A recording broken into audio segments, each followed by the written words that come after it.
In December last year, the Canadian government released 4 new streams of permanent residency pathways that foreign nationals can use to come into the country. In my previous video, I spoke extensively about the enhanced caregiver pilot, and if you have not seen that video, then you should click here or even check the description box for a link to that video, because it basically talks about the enhanced caregiver pilot, the eligibility criteria, and how you can improve your chances of actually succeeding via that pathway.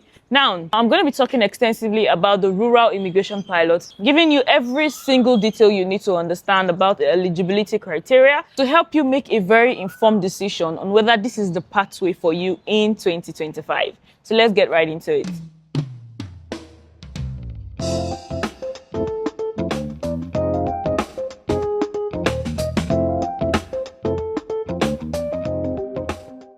Hi beautiful people, welcome back to another video. If it's your first time here, thank you so much for clicking on this video. My name is Aine, and on this channel I share immigration related information. So if you're out there watching me right now and you have plans to travel abroad anytime soon, or you're currently abroad and you're looking at even more favorable countries that you can travel to, then this is the channel for you this year. How about you click the subscribe button and join this amazing family? I post at least 2 to 3 videos every single week, so you would not miss out on any useful information. Now, I'm going to be talking extensively about the rural immigration pilot, giving you every single detail you need to understand about the eligibility criteria to help you make a very informed decision on whether this is the pathway for you in 2025. The rural community immigration class was put in place to help solve the problem of labor shortages in the smaller rural communities in Canada. Now, if you're a foreign national looking to come into Canada, and you do not mind settling in these rural communities,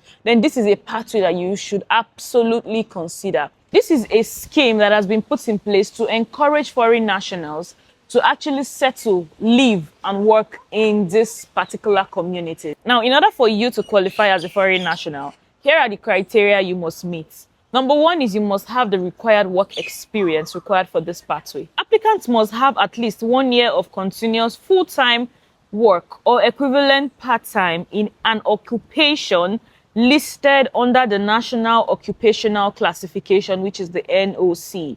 Now, if you do not know much about the NOC, I will leave a link in the description, so you simply need to click on it so you can know which category or which classification, which national classification that your occupation falls under. The work experience must have been within 3 years of applying for permanent residence. It must involve performing the key tasks and main duties described in the NOC. So in a nutshell, what you need to know is that the work experience that you are required to have to qualify for this pathway needs to be in line, okay, with the offer, the job offer that you have. So take, for example, you have at least 3 years work experience in the agriculture sector from back in your country, and you happen to secure a job offer in the tech sector.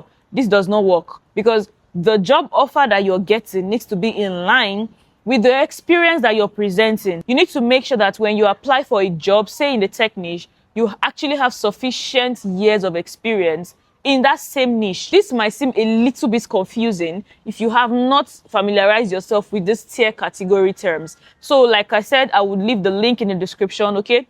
So you can simply go and click on it so you can understand better. Now, there's a very peculiar exception to this rule. If you happen to currently reside in Canada, and you have a degree from a Canadian institution that is a designated learning institution in Canada, then you do not have to actually show work experience. Now, if you have studied full-time through this program, if you have obtained the credential 18 months before applying, for master's or doctoral programs shorter than 2 years, applicants must have lived in the designated community where employment is located for the full program.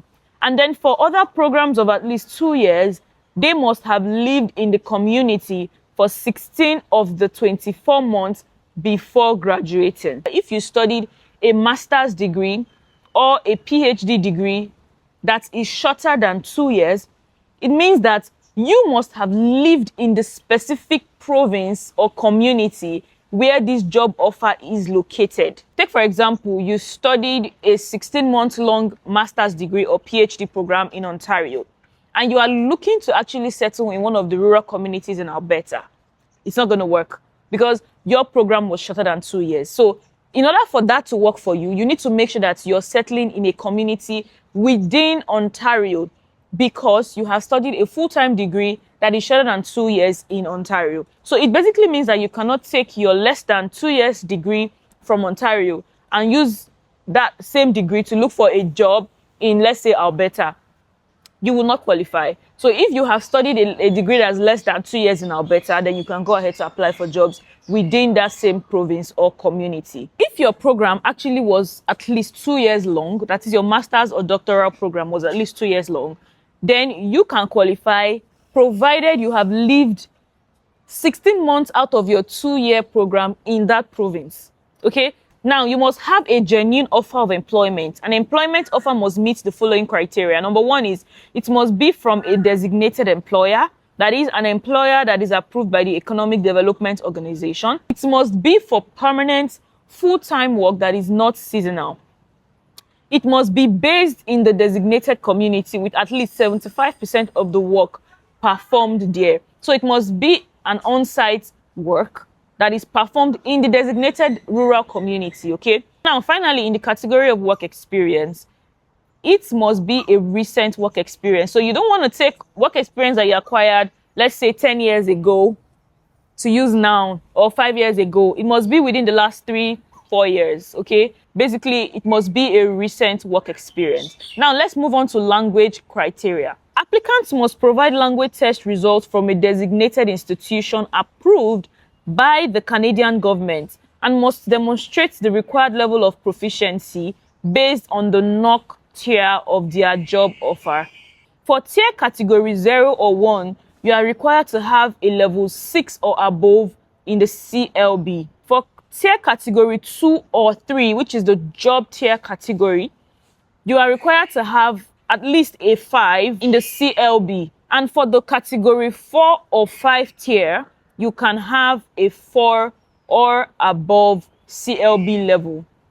So if your job falls under category 2 or 3, let's say you are a cook, a baker, a butcher, for instance, then you must have at least a CLB 5 in your language test. In the category of education, applicants must have obtained a secondary school diploma or a higher level credential.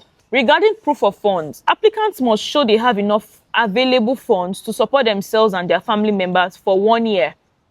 The amount must be at least half of the low income threshold for rural areas outside major cities, as published annually by Statistics Canada.